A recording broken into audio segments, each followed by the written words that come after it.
ओम नमः शिवाय। श्री शिव महापुराण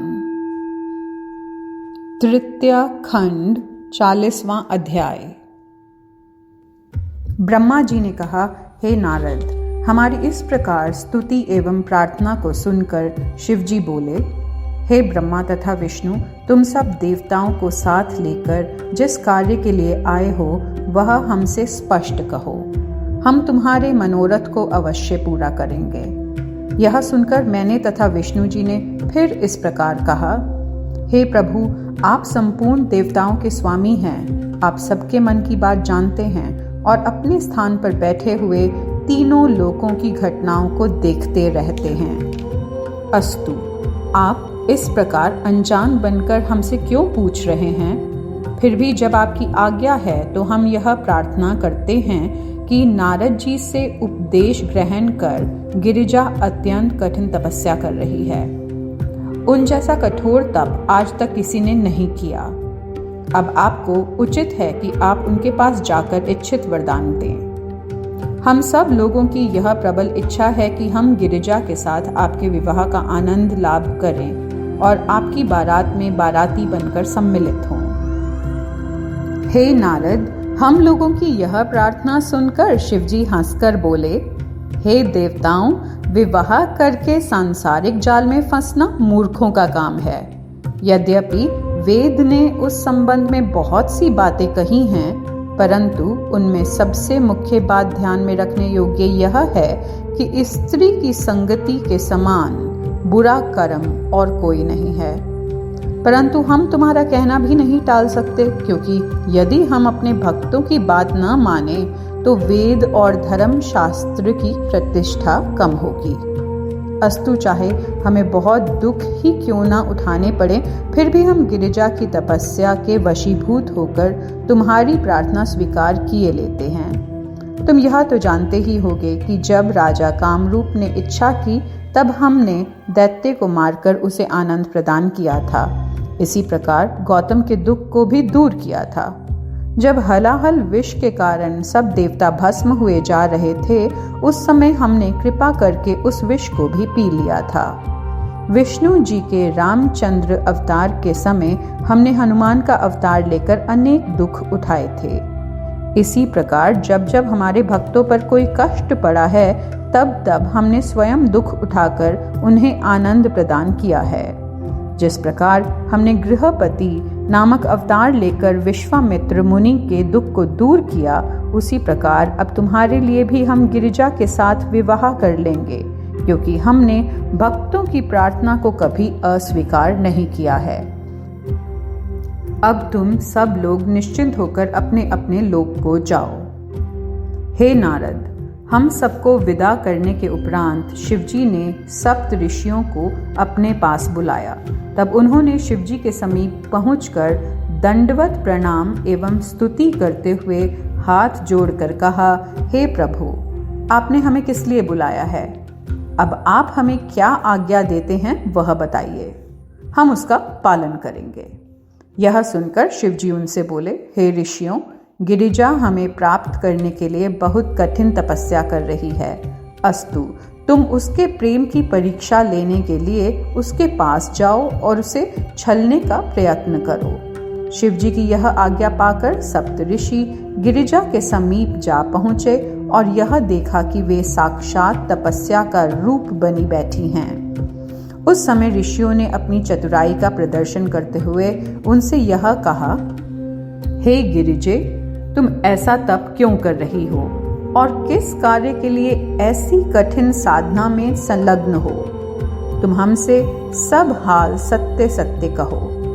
ऋषियों की बात सुनकर पार्वती ने उत्तर दिया, हे ऋषियों, मुझे अपना मनोरथ कहने में लज्जा का अनुभव होता है, क्योंकि आप उसे सुनकर अवश्य ही हंसेंगे। फिर भी मैं आपको बताती हूँ कि देवता तथा मुनियों के वचन को सत्य मानकर शिवजी के साथ विवाह करने की इच्छा से यह तपस्या कर रही हूँ।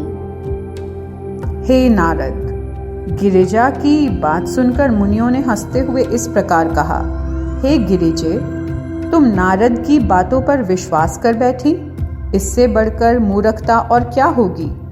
तुम्हें यह पता नहीं है कि नारद की बातों से अनेक नगर तथा गांव उजड़ चुके हैं। इस संबंध में हम एक इतिहास सुनाते हैं।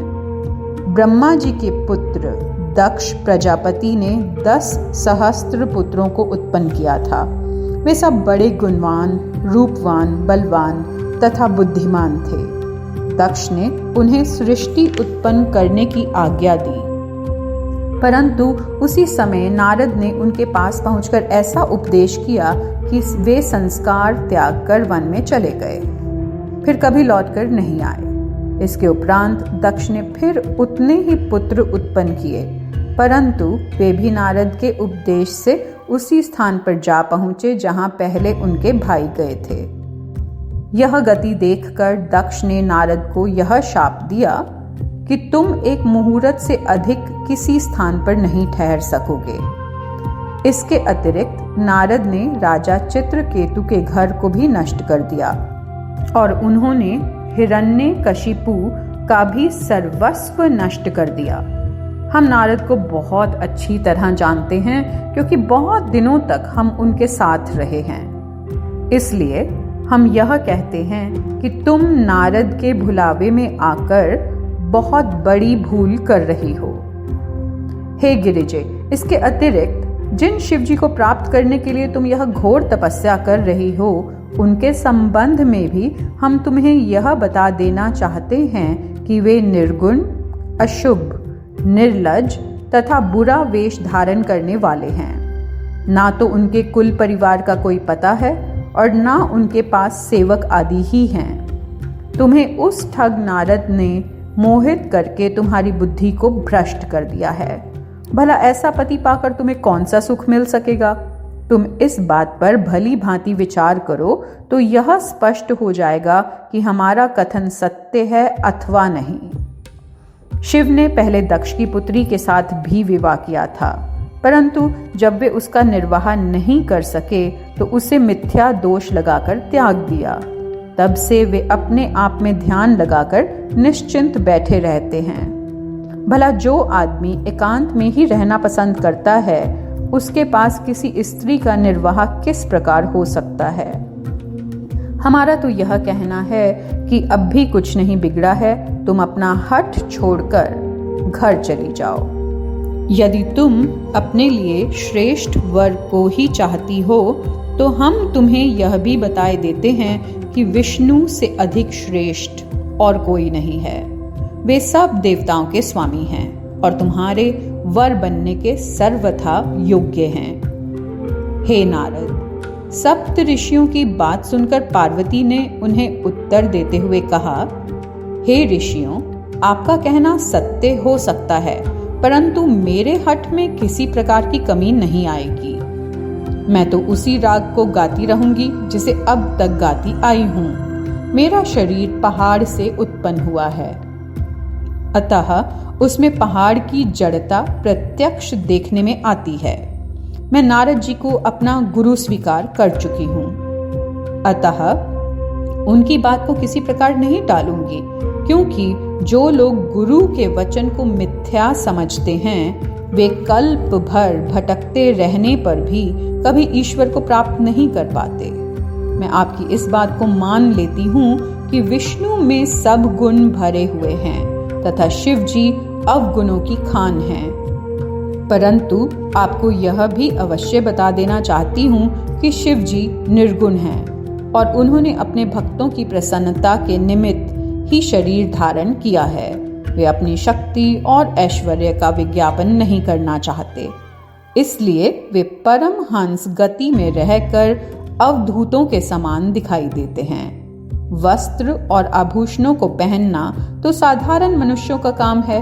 शिवजी तीनों गुणों से रहित तथा सबके स्वामी हैं, अस्तु वे इन वस्तुओं को स्वीकार नहीं करते। मैंने अपने गुरु की कृपा से शिवजी को भली भांति पहचान लिया है और इसलिए मैं यह निश्चय पूर्वक कहती हूँ कि या तो मैं शिवजी के साथ विवाह करूंगी, अन्यथा जन्म भर कुमारी रहूंगी। अस्तु, आप मुझे इस प्रकार का उपदेश देने का कृपा ना करें। हे नारद, इतना कहकर गिरिजा ने सप्त ऋषियों को प्रणाम किया। तदुपरांत वे पहले की ही भांति शिवजी के ध्यान में मग्न हो गईं। गिरिजा के उस दृढ़ निश्चय को देखकर सप्त ऋषि जय जयकार करने लगे तथा आशीर्वाद देते हुए बोले, हे गिरिजे, तुम परम धन्य हो, तुम्हें शिवजी अवश्य प्राप्त होंगे। इतना कहकर वे गिरिजा को प्रणाम करने के उपरांत शिवजी के पास चले गए। कैलाश पर्वत पर पहुंचकर उन्होंने शिवजी से कहा, हे प्रभु, हमने गिरिजा की बहुत प्रकार से परीक्षा ली तथा अपने वाक्जाल द्वारा छलने का भी बहुत प्रयत्न किया, परंतु ना तो वे हमारे धोखे में आईं और ना उन्होंने आपके चरणों से अपने ध्यान को ही हटाया। अस्तु, आपको उचित है कि आप उन्हें वहां जाकर वरदान दें। इतना कहकर सप्त ऋषि अपने स्थान को चले गए। हर हर महादेव। ओम नमः शिवाय।